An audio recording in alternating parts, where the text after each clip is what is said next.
Now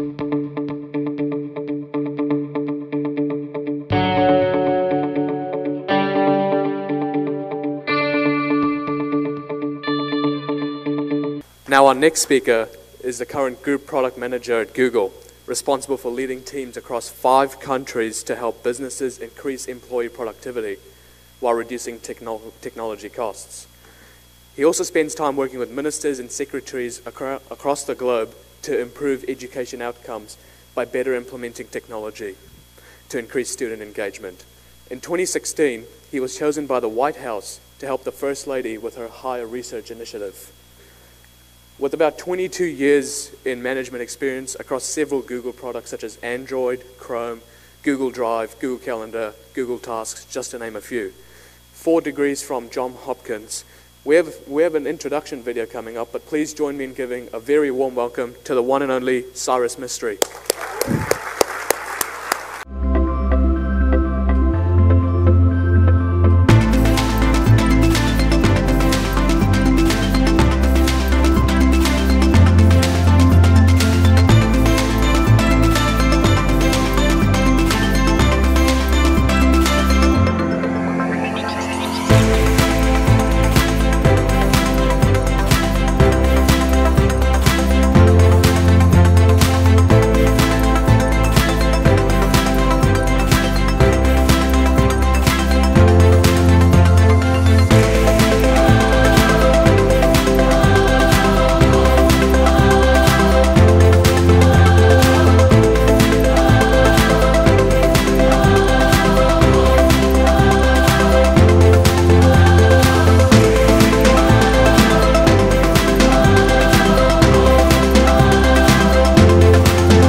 Hello?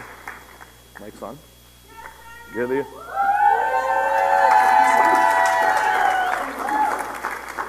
Okay, I have a few hecklers. Good morning.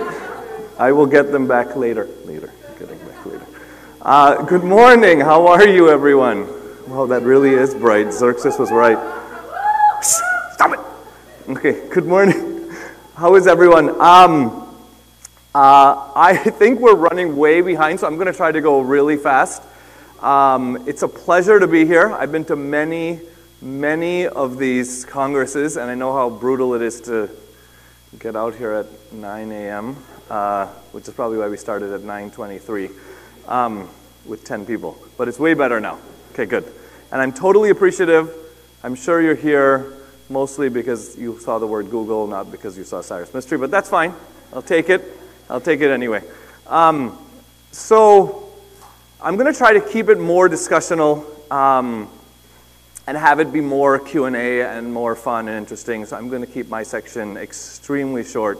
We will have a Q&A at the end, so think of your great questions. And those with the best questions will be getting a job offer from Google at the end. Okay? No, absolutely not. I'm making that up. That is not true at all. Only money works for that. Okay. Now, I'm supposed to be talking about 7 secrets of leadership and innovation, whatever that means. That's a lot of buzzwords. I'm probably going to spend most of the time instead talking about 7 secrets to success and happiness, since I think those 2 things are much more interesting and much more fun. So okay, I'll start with number 1. I think it's really important to know your goal. So what is your ultimate goal? What is everyone's ultimate goal? I mean, sure, it's great to be, multimillionaire, but you can't take it with you when you die. So what should everyone's goal be? Who knows? Shout it out. What do you think? Happy. Very good. Someone's read my slides already. That's good. Happiness is right. And it's not just happiness. I think a lot of people say that my goal is happiness and I'm going to need a good, spouse and kids or whatever to get happiness. Actually, what you want, if you think about it, is you want to maximize happiness by going through the least amount of pain, right? The least amount of cost or effort. That's actually, and I know this is controversial. We're taught since we're little kids, you need massive pain put yourself through massive pain, study for 10 million hours, and no pain, no gain, right? This is what we're taught since we're little kids, right?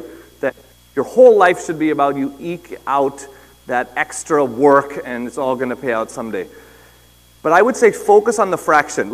I'll give you some examples. So if something was going to be 5 times more cost, more pain, more effort, 5 times more for 10% more reward, would you do it? Who would do it? Raise your hand. 5 times more pain to get 10% more reward. Would anyone do it?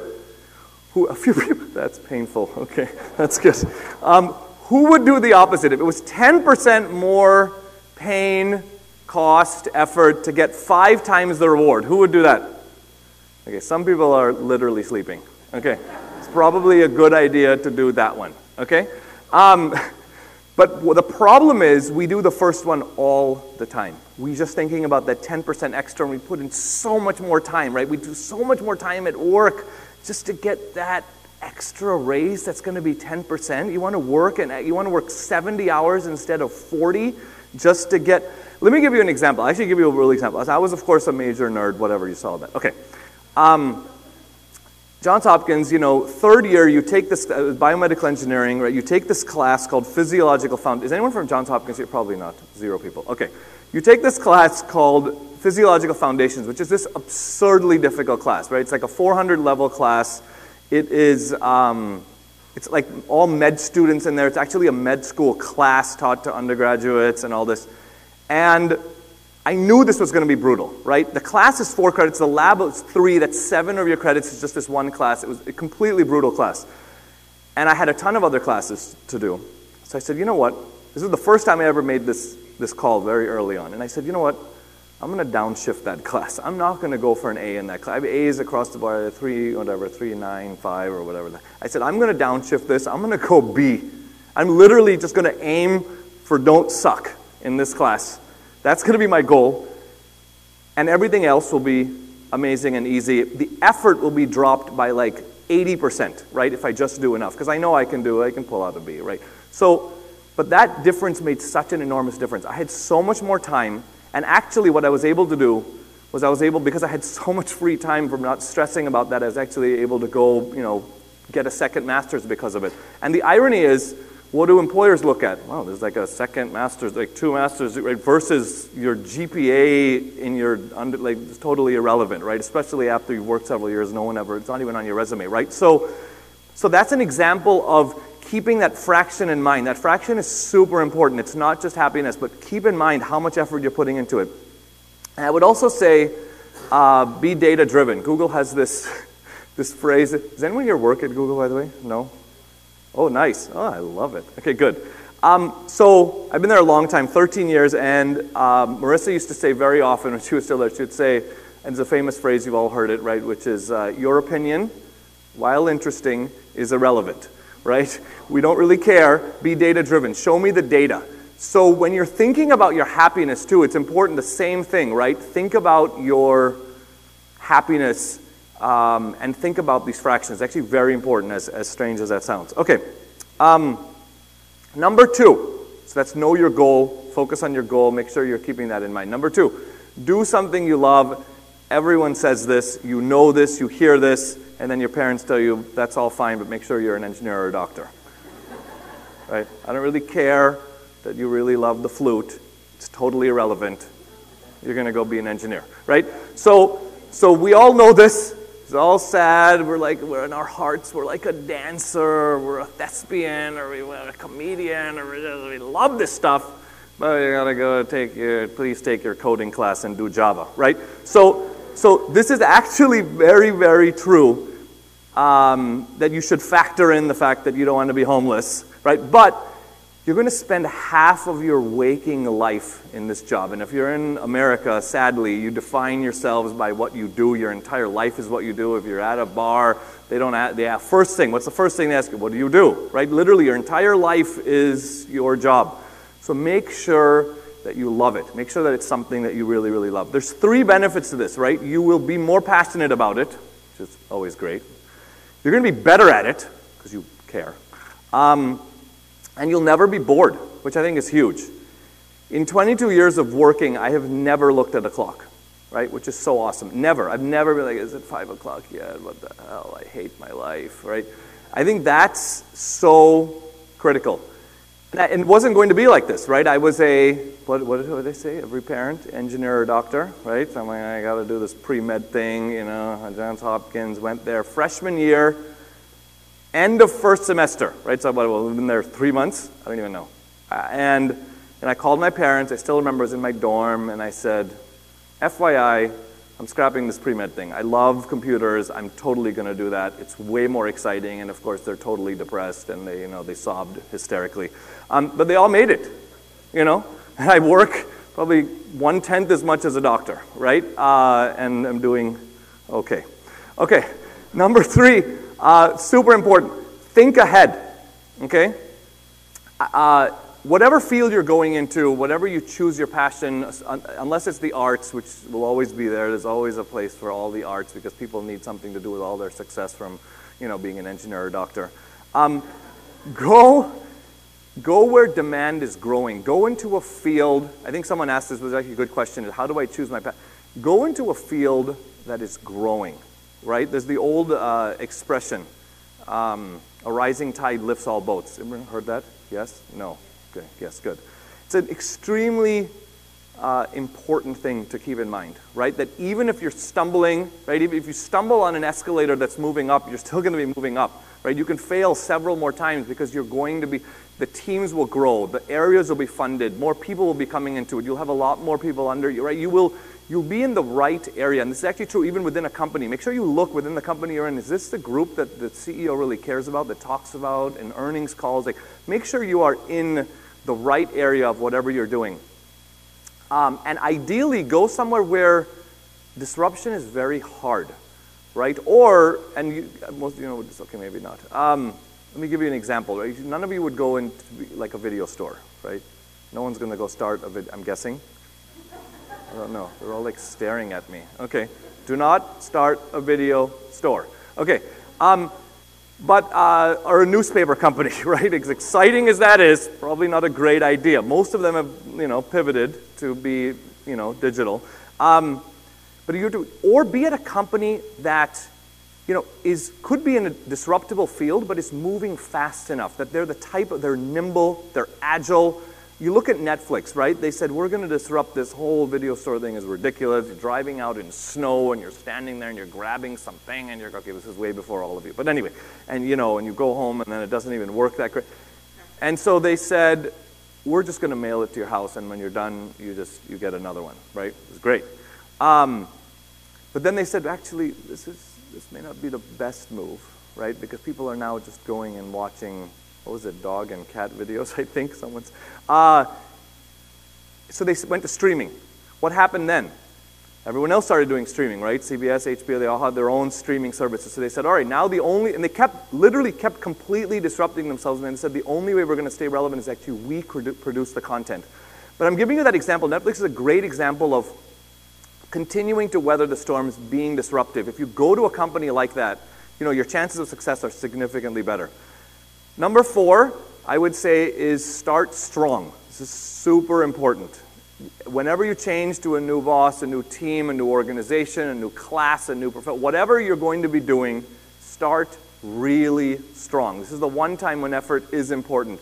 And it's really just the first several weeks, several months. Your reputation is made from what you do early on. If you are prepped and ready before it starts, if you worked, you know this stuff, you are ready to go, you'll be able to draft off of that reputation for a very long time. It goes back to that fraction, right, which is super important, right, that you will be able to then work less. And it's actually true generally in life too. Generally in life, if you work harder in your early years, you will be significantly happier. You will have burned all that fuel, and then you can, cruising altitude for a very, very long time, which is nice. Number 5, and this is probably the most controversial, but this is my favorite one that I try to live by, which is choose life over work. As controversial as that sounds, and I know there's a few parents here that are like, why are you telling these kids to do that?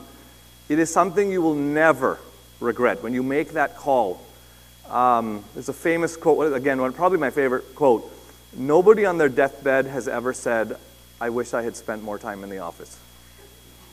Right? No one. Ever. In history. And the irony is, we all know this. We all listen to that quote, we're like, never, that makes sense. But we forget it. But we literally forget it when we're in the moment, we're sitting at work, we're like late, and we're like, I'm so sorry, I can't make dinner tonight, I can't make the show, or I'm going to be late to the ballet recital, I'm really, really sorry, but I got to do this. That is almost always the wrong call. Because you won't get that back. Your happiness, when you look at all the dimensions of your happiness, most of your happiness in life actually comes from the other areas. It comes from your spouse, your family, your friends, your kids, etc. So prioritizing that once you've reached cruising altitude is significantly more important. Don't just keep trying to climb this invisible mountain. By the way, I did this. I lived by this. As much as I was a massive psycho nerd for most of my early life. I was 5 years into Google, living in Mountain View. I actually lived a mile and a half from the headquarters so that I could just always be there. I was literally always there. And, met my soon-to-be spouse. We're looking at Bay Area traffic. We're looking at $70 trillion to buy a house. We're like, all right, we don't like any part of this. We're out of here. We're going to move, but it is absolutely the wrong call, right? You don't leave headquarters at a company when you're moving up and you're doing well. You don't go to Detroit. 0 people. Okay, maybe you do if you're completely crazy. But the rest of the planet does not do that, right? They go to Florida or something. Anyway, so this was a highly tough decision, but it was the right decision. There's not a single day that I don't regret that I made that call. We're in a much, much nicer house. There's no traffic. We're happier. I work from home. When my kids come home, I'm there every day. Just imagine, right? That is and I've 8 years now. I've been working at Google, but entirely remotely in my basement, right? So that is a crazy call. And I'll tell you something super interesting. 4 other vice presidents that I work with have done exactly the same thing. Anil Sabharwal, who runs Google Photos, Chrome OS, a bunch of things. Amazing. VP, was on track for senior VP for sure. Those of you that are here know Anil. His wife wanted to go to Sydney, so he moved to Sydney, right? You don't go to Sydney if you work in headquarters. Another VP who's in charge of all expansion in emerging markets, India and everything, he moved to Singapore because his wife wanted to be in, you can see the trend here. The wife wants to go. Why do you think I'm in Detroit? It's not my, okay.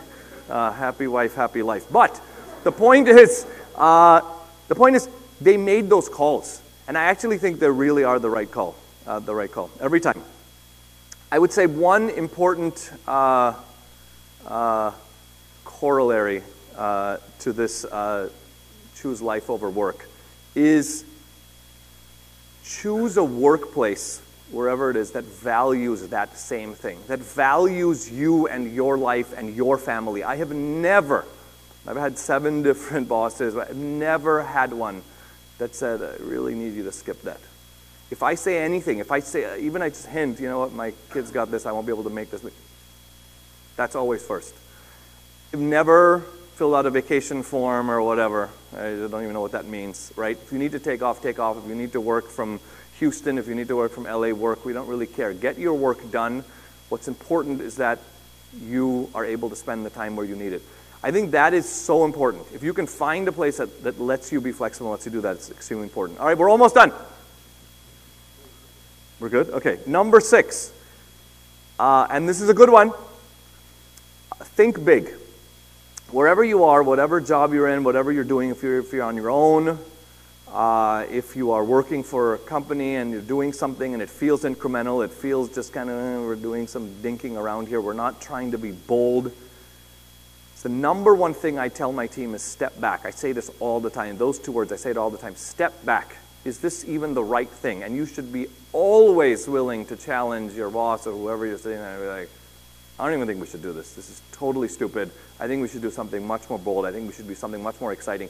Every executive will start to see that. They'll start to hear you. They'll start to see you as someone that is a true thought leader. You're trying to be a game changer. Think, and all the Google people know this concept of 10x thinking, right?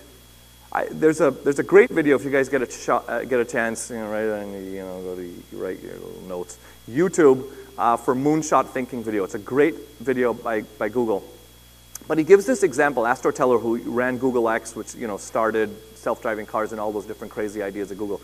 He gives this example of, he says, if I told you you've got to take a car and you've got to be able to get 50 miles per gallon out of that car, you'd probably go tweak it, right? You could figure it out, it'd be painful, you'd make the car really light, but you would do it. But if he told you you have to get 500 miles per gallon out of that car, it would be significantly harder, right? You'd have to completely step back and rethink the entire thing. There's no way you're going to do it by like tweaking it. You're going to have to completely rethink the whole design. You're going to have to go to completely electric, etc. That kind of thing forces you to think big. Make sure that you are always thinking big in everything that you do. Don't be afraid. You've all heard the failure is a good thing. Fortune favors the brave, whatever. Okay. And, oh God, number 7. And we're leaving this last, but most important, and Zirks has covered this as well. Who you know is more important than what you know. Your network is critical. My train to success was 10 times easier because of my network. So cultivate your Rolodex. Make sure you remember people's birthdays and you call them, write them down, add them to your calendar. Note all of their children's names as you're talking to them so you can, ask them about them, etc. Your network is going to be huge. You get to a point where when people start asking you questions, you may not know the answer, but you can say, I certainly know who can get you that answer right away, right? Or you can just go check with them and get them the answer. But the idea is that network is going to be critical for every single role, any type of thing that you're doing, it's critical. As part of that, and as part of the legacy of this Congress, we have set up a URL for you. There's a group that you can go to. It's called the Zoroastrian Mentorship Network. You can go to tinyurl.com, that's easy to remember, /zmentors, and you can join this group if you have any questions, if you have a resume, if you want to network with people. There's a bunch of people already on there that are really, really good in industry and success in a bunch of different areas. They can help you, and it's $500, and I'm kidding, it's free.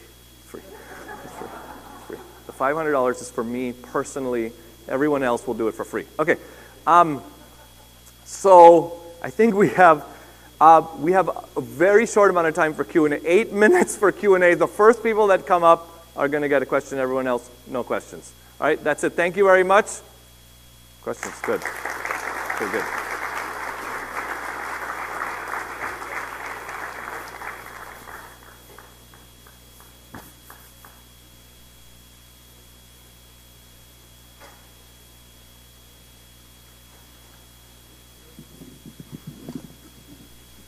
Hi, Cyrus. First of all, thank you very much for being here. So I have a question about something that you mentioned about disruption. So I work in tech, and obviously you've got so much experience in there. The question is, how do you choose, or how do you decide what's going to be the next big disruptor? Obviously, no one predicted Netflix, no one predicted Google, no one predicted Amazon. So, how do you know, or rather, how can we in this room decide what is the next big disruptor, and how do you make sure that you're either in it or not in it? So that is a very good question. A lot of it depends, back to the very last one I mentioned, a lot of it depends on your network. So if you are able to sit around with people that are in tech or like to think about things, even actually outside of tech is actually very good too. Could be anyone, could be your cousins, and I do this all the time. And you start to think about what are the best thing to do is start to think about what are the problems that people have every day, day to day, and you'll start to actually come up with what these disruptions are going to be, right? There's a lot of good examples. I've been sitting with people and we're looking at the phone and we're like, you know what, you have a phone that has a screen and memory and a CPU and Wi-Fi, and then you also have a computer sitting next to you that has a screen and memory. Why do you have two of these things, right? What's the disruption that's going to come, and it's slowly coming, of course, is if I could actually have a phone and a computer that was one thing, right? If I could truly have that, and I could stick it in my pocket, but then I could fold it out or roll it out and it was a big screen, wouldn't that be amazing? But that's an example, and there's several of these ideas that are coming, right? Those types of things, when you start to think about it, and you, of course, you see foldable screens now. I'd actually written to all the Google people 7 years ago saying, I think we should look at something like a foldable screen. Of course, they didn't do anything. But I think this is This is the kind of thing that you will think when you just start to think about what problems there are and you think about those disruptions. That disruption is going to be huge, right? It's going to disrupt phones, tablets, computers, and it's going to come for sure. So the question is, are you ahead of that? Are you going to a company that's investing in that? Are you going to a company that's working on foldable screens or rollable screens, etc.? So that's the kind of thing that I would say is think about what those problems are. But yeah, good question. Thank you.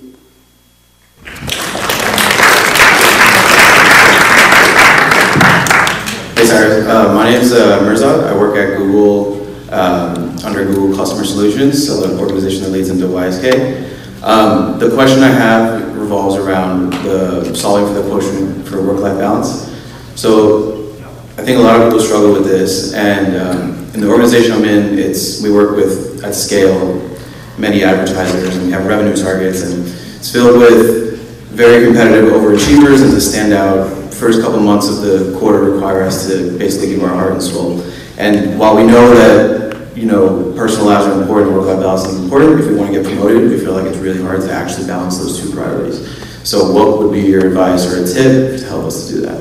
So my advice would be to merge two of the things that I had said, which is work-life balance is important and think big. Think about 10x thinking. So think about a way that you could close 10x more sales than everyone else around you. What's the crazy thing you could do? What's the big ideas? And we should actually brainstorm later that would actually help you to work significantly less but blow out your quota every time, right? So that kind of thing is critical, right? Stepping back, not just doing it, not just going through the grind. The second option, of course, is to be like, okay, this is just too high pressure cooker environment. It's not fun. It's not giving me the life that I want. Let me actually choose a similar role or move into a different role that isn't so miserable, right? Because if you are working 80 hours a week, it's just not a good situation, in my opinion. But I would say first, try to actually figure out if you can actually make that equation work or make that fraction work. That would be my advice. Okay, So, yeah. Thank you. No, good question. 5 minutes? Okay, good. Hello, Cyrus. One question I have is, what was the greatest challenge you ever faced in your career days, and how did you overcome it? This speech. Hardest one. No, I'm kidding. I'm kidding. It's a very nice group. What was the hardest challenge? Oh my goodness. I don't know. Probably the one that I mentioned. The greatest challenge is making a call that you are not entirely sure about, but you're willing to take a risk on. And for me, the greatest challenge I faced was whether I choose life over work, which is an extremely difficult call that I'd never made in my life before, right? You're just sitting in college, everyone else is going out to a frat party, although I don't know why anyone would go to that. It's gross and sticky and like boiling hot in some basement. The whole thing is miserable. But I would stay and I would work, right? I'd work on that Friday night. And I think that I'd always made that call. And then choosing for the first time to actually make a different call was very unique. So that's what I would say. Thank you.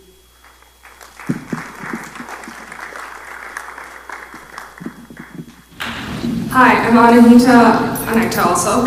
I'm an engineer. I work with a bunch of older men, and they seem to lack embracing new technology. How can I change that? Really good question. I would say hire younger men and women. Men and women. Or I would tell them, I got 1 minute left, 3 minutes, okay, good. Or I would tell them, I would just bring in the technology, like show them, test them, give them samples, have people come in and give them demos and show them what it could do. It is tricky. I mean, fortunately, they'll all die off eventually, right? So I'm a few years away from that, so. Yeah, but if you're in the meantime, it's a little painful, you can't kind of lock them away. So yeah, I would say maybe show them demos, bring them in. So I've been trying to do that, but they don't still seem to be embracing that. Interesting. I would look at the other strategies we discussed. Okay. Okay. But Thank we you. come to chat later. Okay. We can brainstorm some ideas. We're all tapping. 2 minutes. Hi. So you work at Google, and I'm sure we've all researched that Google has a more laid-back work environment, workspace. But how would you advise women who want to go into the STEM field to become more empowered in the fields like you being executive at Google? I love that. That's a really good question. This is one of my huge passion areas, by the way. Women in STEM. I've researched this extensively. I want to figure out why. There's a lot of reasons, by the way. There's a lot of stigma for some reason. It used to be, you know, women shouldn't be sitting at a computer, or they're not really doing that or whatever. And a lot of it has to do with, you don't see that on TV, you don't see that in movies. The research actually has to do a lot with what they see, and they see them doing other things, and so they naturally go into that. Luckily, there are lots of people in Hollywood and different places changing that and trying to show that it is actually super cool. There's an example that they gave. Anyone see that cartoon movie Brave? Do you remember that? Yeah. And so it was, you know, about this girl that was this amazing archer or whatever. And as soon as that happened, women almost overnight overtook men in archery, got super excited about it. But that just shows that's a small thing that you can do to actually change it. So it actually starts much younger, right? Because by the time they're already in college, we've already got the ratio that we don't like, right? Which is like 80% or whatever. So yeah, and I have a daughter. I'm absolutely obsessed with making sure that she doesn't just think she has to play with, you know, Barbie. Like, she should actually, you know, and they gave another example, right? That you get a computer at home and you want to give it to you, naturally you put it in your son's room. Like, those kind of small unconscious biases that we do make a huge difference. So we can actually be super proactive. So I think it's huge. I think women are generally better anyway at STEM. So I think they should absolutely do it. So, yes.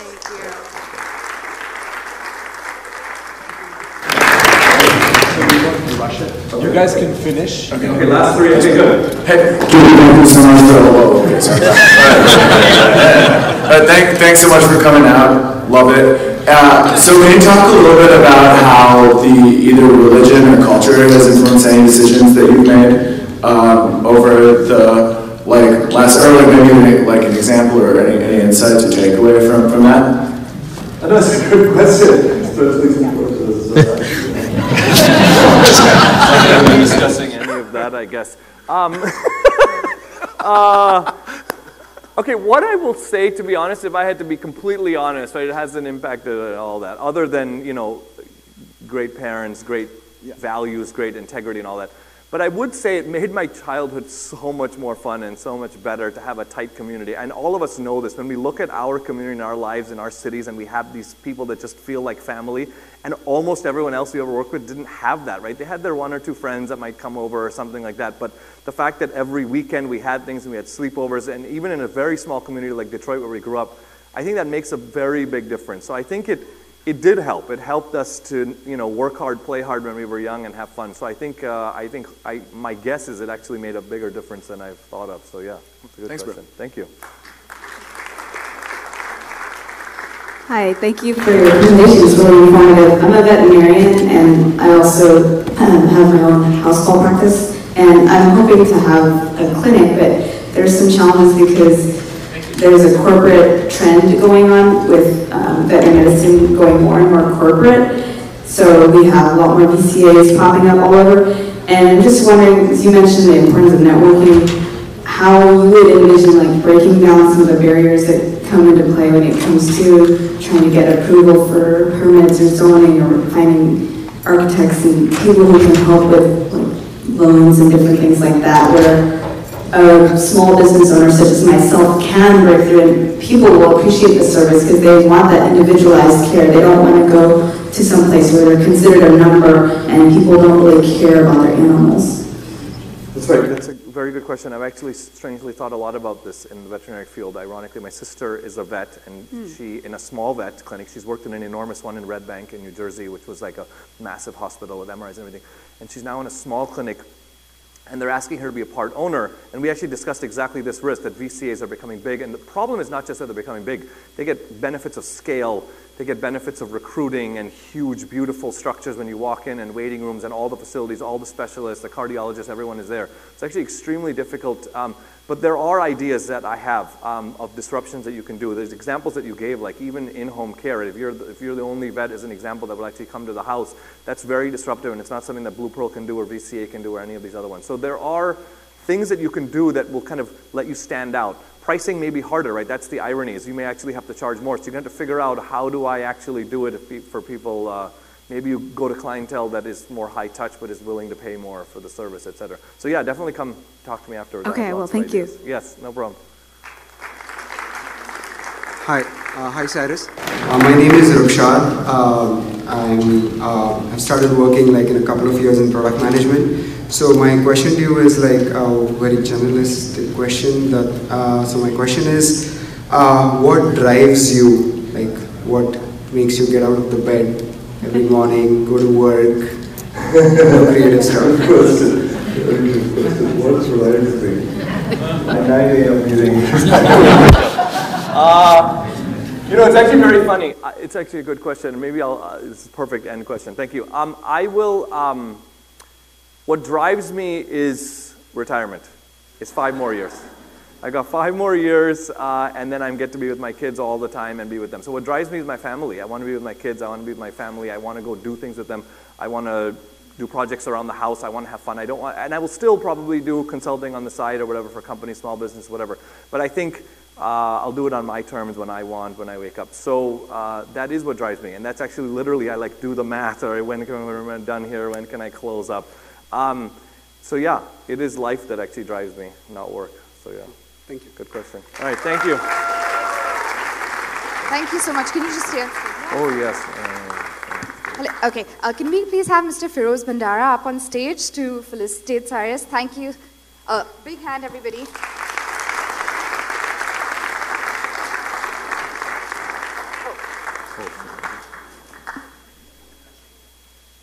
think I'll just go in the center so I can get a picture.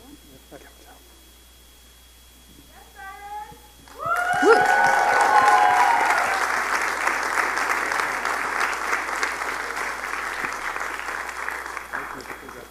Thank you. Oh, is this one?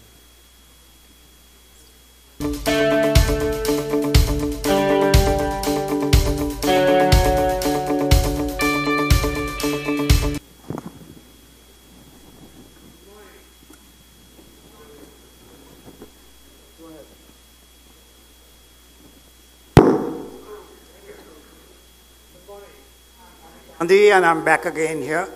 I'm president of Fazana, and I'm disrupting this process program. I'm technically 101 IT, but I thought this is an ideal time to honor a Zoroastrian who has achieved a particular award which has been unique. And I would like to call Mohamed Burzin Balsara on the stage.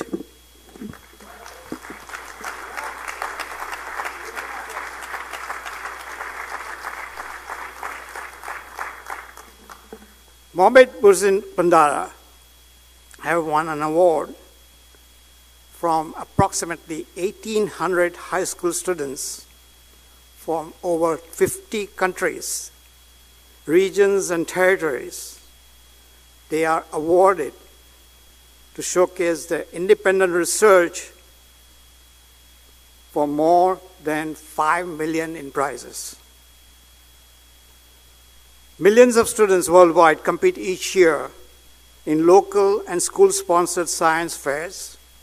The winners of these events go on to participate in society-affiliated regional and state fairs, from which the best win the opportunity to attend the total ISEF. This is the program which was started by Intel many years ago.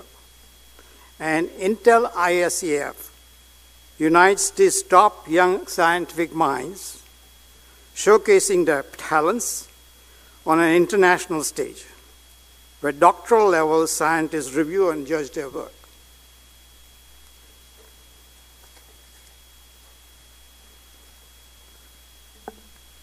So congratulations, Mohamed Burzin Bandara.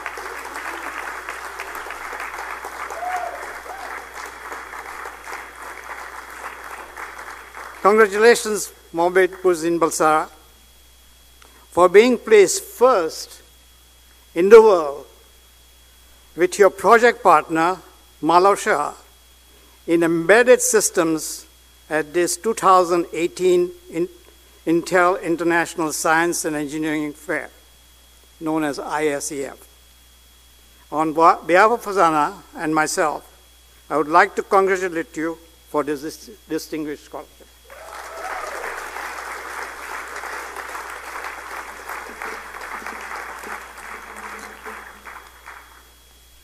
Buzin and his project partner placed first in the world in embedded systems at this fair. They also received the Best in Category award. They also received a gold medal and a scholarship from King Abdulaziz and Companions Foundation for Giftedness and Innovation. And I would like to call Cyrus. Cyrus Mistry.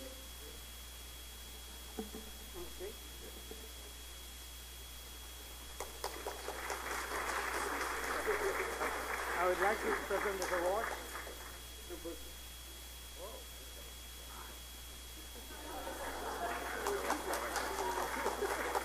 So, my partner Malav Shah, it's not a big deal, please. It's not a big deal. It's not a big deal. No, it's really not a big deal. I want to say my partner's name again, Malav Shah, because it really could not have been done without him, and I know this is going online, so I want him to get the credit he deserves as well.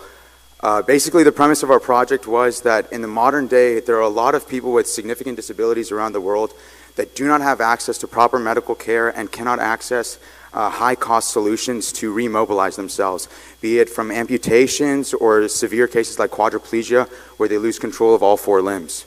So we were looking at alternatives to this situation, and we found that most often people rely on an independent caretaker to push them around in a wheelchair. And so we thought we could innovate on this technology and produce a way that they could restore their own independent mobility.